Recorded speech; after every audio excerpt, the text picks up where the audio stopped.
Boa noite, Daniel. Boa noite, Edilene. Boa noite. Representando o Sarau do Grajaú. Isso aí. Conta um pouquinho do trabalho de vocês lá no Sarau do Grajaú. Olha, o Sarau do Grajaú, ele existe há 6, quase 7 anos, né? Ele nasce pela necessidade de uma vida cultural no bairro. Nós nos mudamos para lá e não conhecíamos nada, não conhecíamos a vida cultural do Grajaú. Na verdade, nós vínhamos da cidade Ademar, né? A gente frequentava e era co-organizador do Sarau da Ademar. Quando fomos morar no Grajaú, a coisa ficou difícil para a gente ir e vir, aí a gente resolveu peitar, né? Vamos fazer um sarau aqui, mas e aí, vai ter poeta? Eu falei, se tiver, eles aparecem, eles vão chegando, né? Ou então vão se formando. Porque, na verdade, fazer um sarau é abrir o espaço, né? Para que a arte, para que a poesia, de uma maneira geral, venha a se manifestar, né? E de cara, eu sempre conto essa história, eu gosto muito dessa história. A gente combinou de fazer um sarau e tinha um bar novinho, mas novinho, tinha acabado de abrir.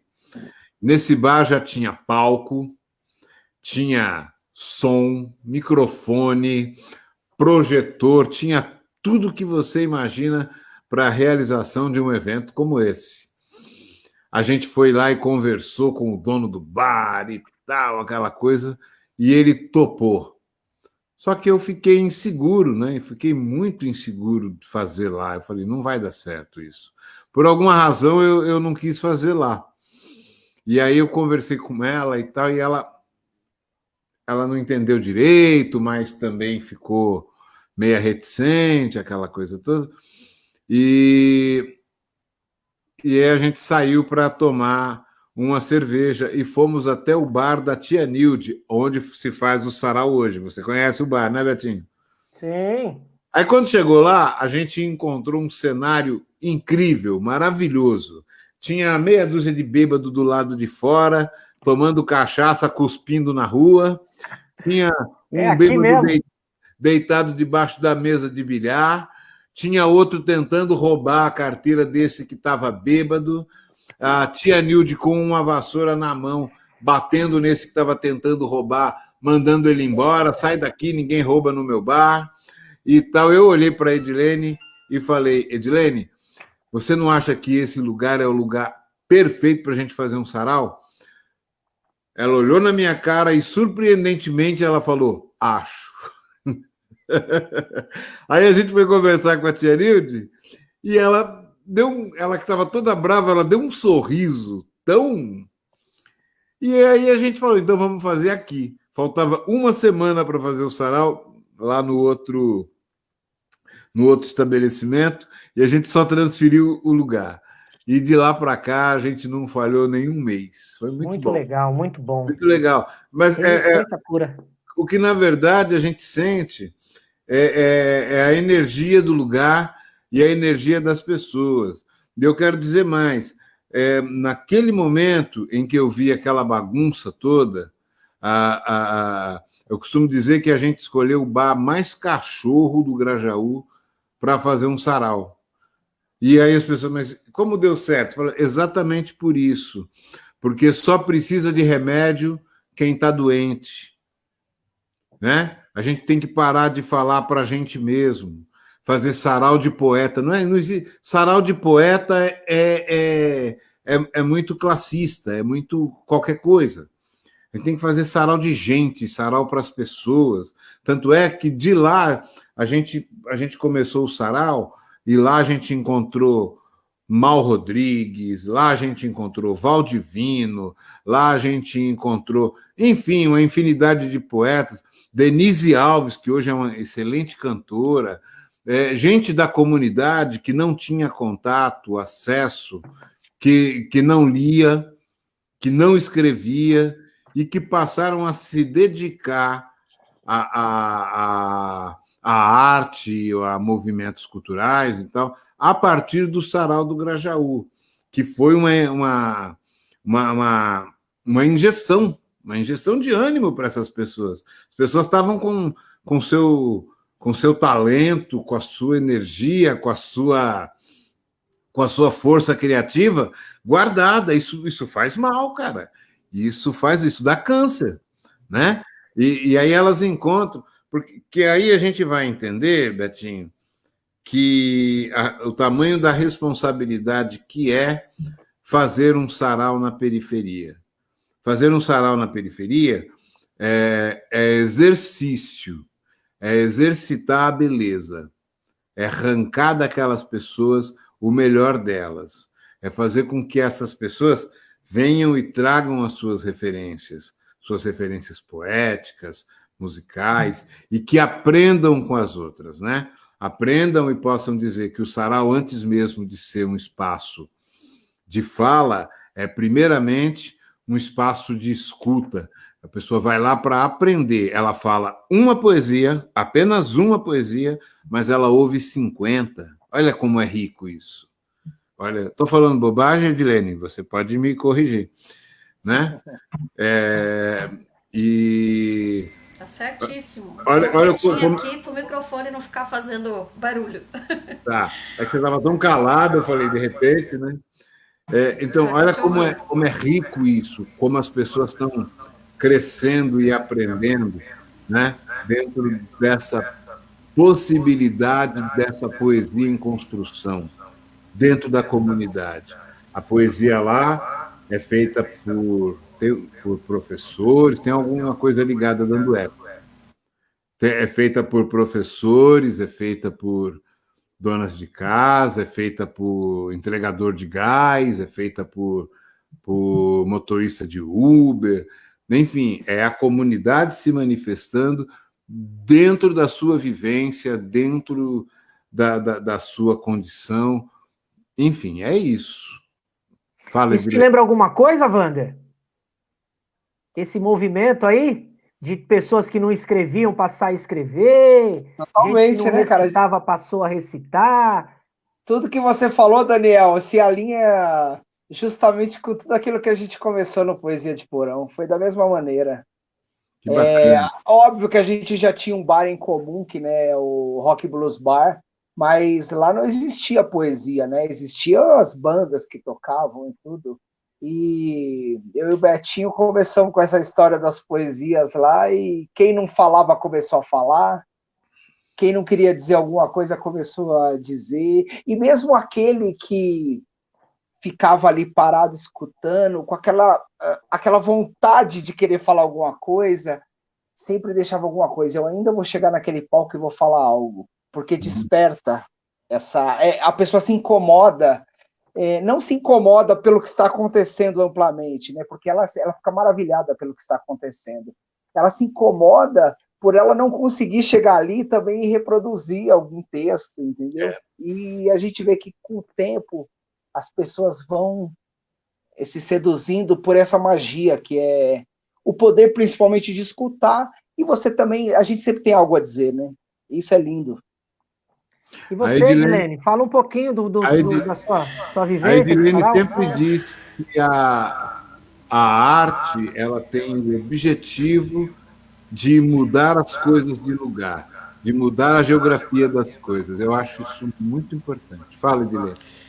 Bom, eu, enquanto professora, assisti a live fazendo diversas anotações, falas, eu acho fantástico, né? Curiosamente, eu fui para a educação por conta da literatura, eu fiz um caminho meio que inverso, né? Eu comecei indo para as escolas, isso em 98, ano 2000 eu lancei meu livro, indo para as escolas para bater papo com a criançada, com os jovens, e para dizer para eles, vocês também podem escrever, vocês também podem se expressar, né? Porque a nossa geração tinha o escritor como alguém lá num pedestal, né? e nós, periféricos, não nos reconhecíamos como produtores de cultura, né? Então foi nesse caminho de ir para a escola, de levar o autor para a escola, de conversar com as pessoas, que eu me encantei com o espaço da escola. E aí fui fazer a faculdade, fui trabalhar efetivamente com educação, né? Lá no comecinho da live de hoje, a Mônica falou uma palavra que eu gosto muito, que é acolhimento. Eu acho que acolhimento é a palavra que cabe perfeitamente tanto para a educação quanto para um coletivo, né?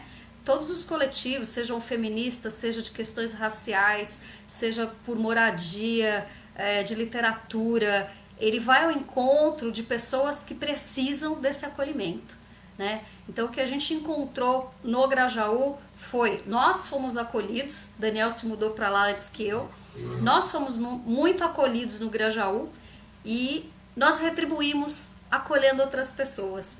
Então eu acho que esse é um encontro muito feliz, né? Essa a possibilidade da gente abrir esse espaço para as pessoas se expressarem, para as pessoas se entenderem, se reconhecerem, né, como produtores de cultura, porque nós somos de uma geração em que eu moro atualmente na Pedreira, nasci na Vila Missionária, vocês falaram aí da Vila Missionária, e na nossa geração, quando a gente dizia onde morava, a gente dizia assim, eu moro ali perto da Sabará, eu moro ali perto de Interlagos. Por quê? Porque as pessoas ridicularizavam o indivíduo que morava, eu moro na Vila Missionária, eu moro na Pedreira, Jardim Selma, Deus me livre, né?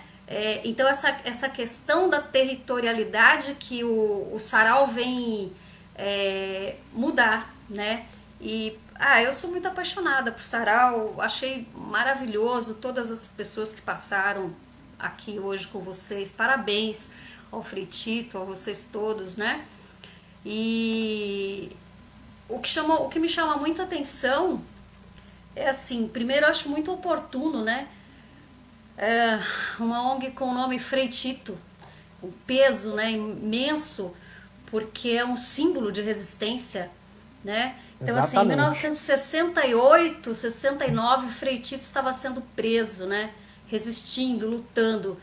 E por que será que 52 anos depois a gente ainda tem que explicar para as pessoas a diferença entre opinião e fascismo, né? Eu acho que isso só é uma reflexão gigante para a gente fazer, né?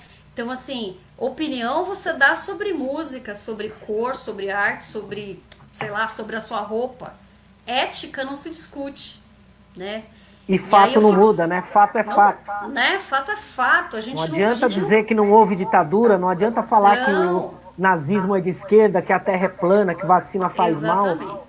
É impressionante em 2020 a gente ter que realmente a gente está voltando a essa discussão, né? E aí, assim, essa é uma reflexão que os coletivos têm feito, que os saraus têm feito há muito tempo, né? E a gente se pergunta por quê. Por que, né? A gente está vendo essa extrema-direita tão violenta, o ódio voltando. Nós achávamos que as coisas estavam melhorando e levamos um tapa na cara, assim, né? Acho que a esquerda levou um tapa na cara mesmo, um soco aí no estômago, porque não tá bom, não tá legal mesmo, né? E aí, assim, só para fechar essa ideia, o que eu penso, né? Todos nós sabemos, a esquerda não é a norma é a direita, nós estamos na contramão. Então a gente vai sempre levar porrada mesmo, né? A gente vai sempre apanhar. O que a gente precisa é aprender a buscar esse povo. Por isso eu acho importante essa fala do Daniel quando ele diz, a gente não pode falar pra gente mesmo na nossa bolha, né? A gente precisa levar isso ao maior número de pessoas. E aí eu acho que os saraus são muito ricos, os coletivos... enfim, todos eles são muito importantes nesse sentido, né?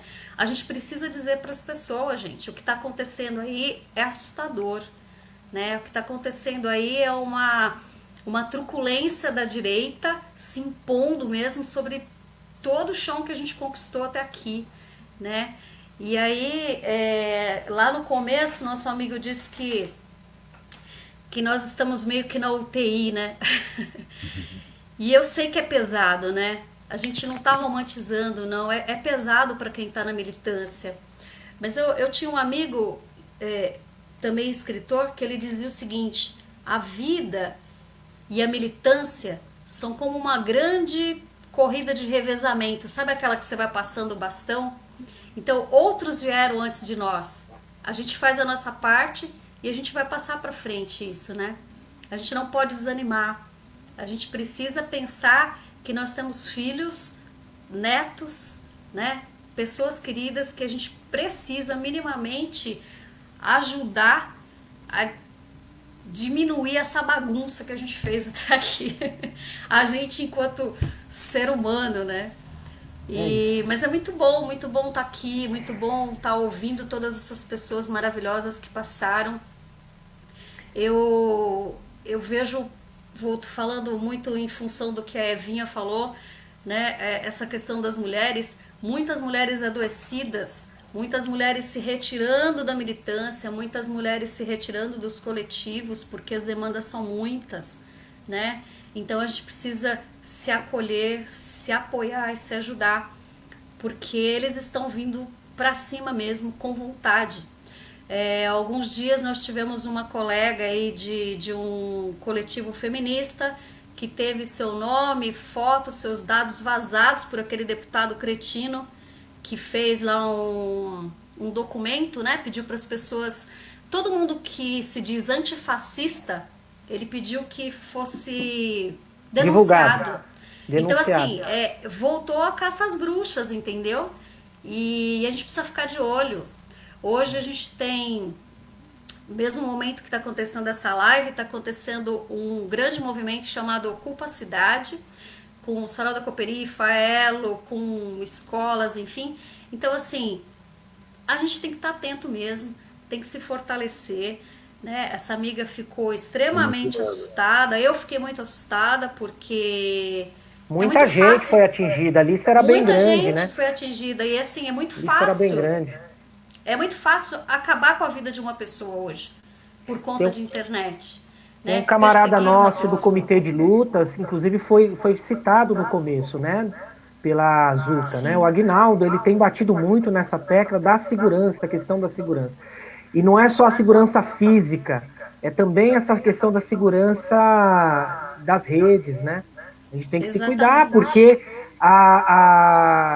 a horda deles é muito forte, né? Os ataques virulentos, dos robôs, a coordenação da coisa. Então, mesmo eles sendo cercados lá por conta da CPMI, das fake news, hoje mesmo aconteceu. O deputado foi colocado do Van Traub, do pedido do recolhimento do passaporte, e a deputada, não vou falar o nome dela aqui porque até me dá asco, mas a Carla alguma coisa, você vai sentir na pele agora o que é, sua rede é muito fraca, e é isso, né? Imagina se for um simples mortal como nós, né? Exatamente, então por isso eu só tenho a agradecer professor Betinho, Vander, Daniel, Evinha, todo mundo que passou, todos os coletivos, e que a gente não se iluda. Eu particularmente vou falar por mim, tem momentos que eu falo, puxa, cansei, sabe, chega,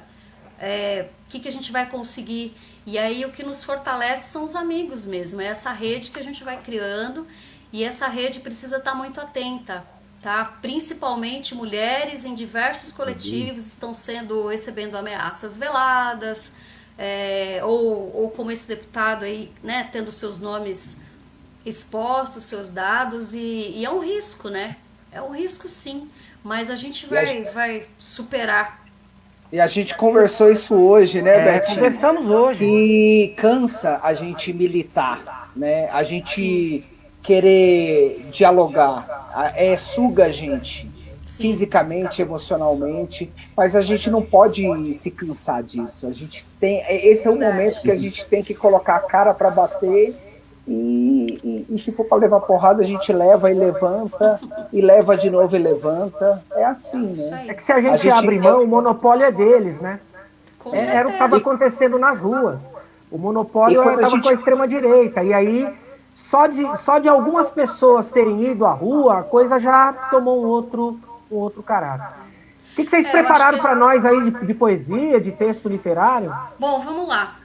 Mas eu acho que só para fechar Antes essa de falar ideia. poesia, eu queria falar mais uma coisa. Desliga seu Pode falar. microfone, Guilherme. Então faz um eco.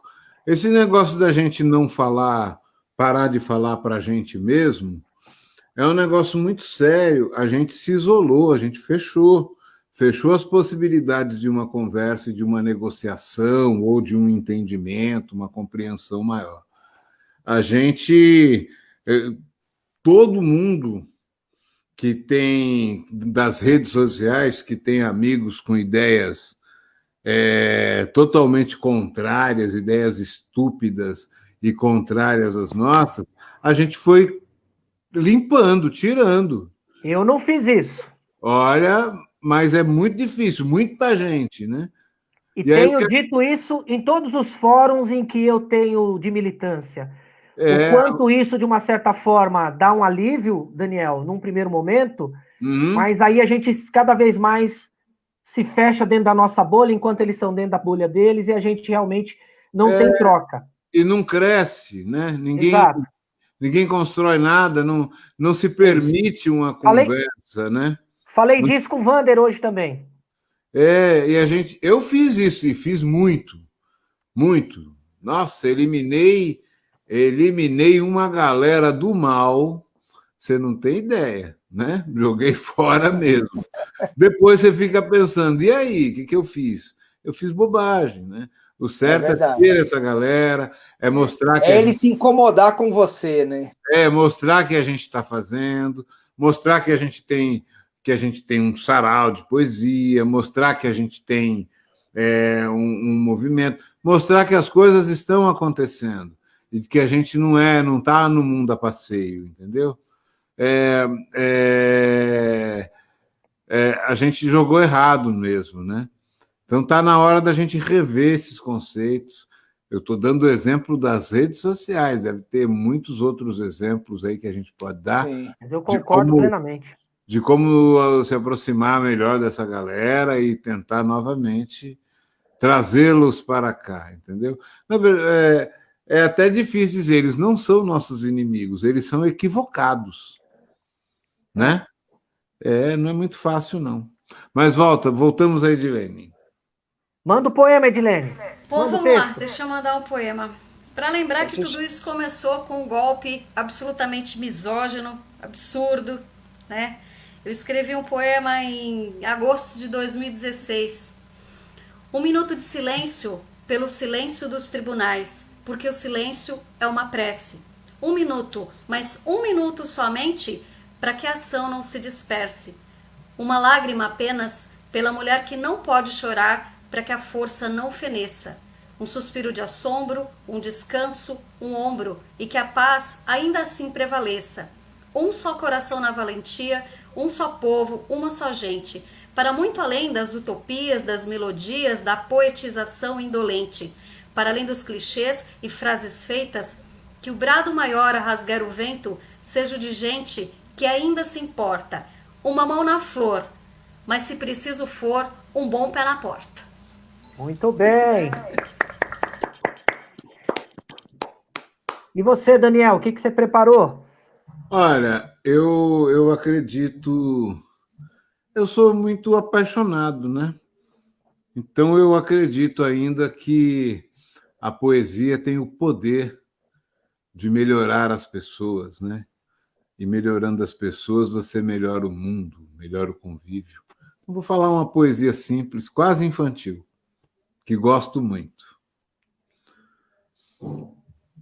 Brinco de São Bento, brinco de São João, brinco de estrela, brinco de canção.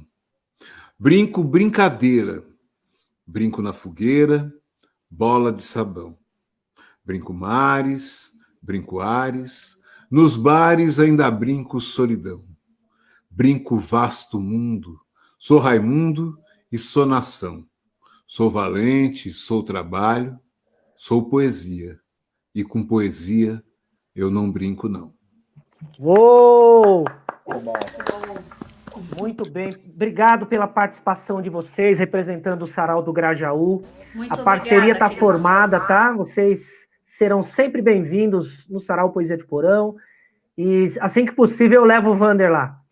Tá bom? Beleza. Tá bom. Muita força para todos. Fiquem bem. Obrigada.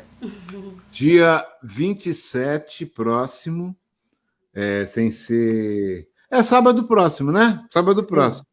Faremos uma live, Sarau do Grajaú. Vocês estão convidados a participar. Com certeza. Estaremos lá. Tá bom? Faremos Obrigado, uma live. viu? Manda uma poesia pra gente. Beijo pra vocês. Fiquem com Deus.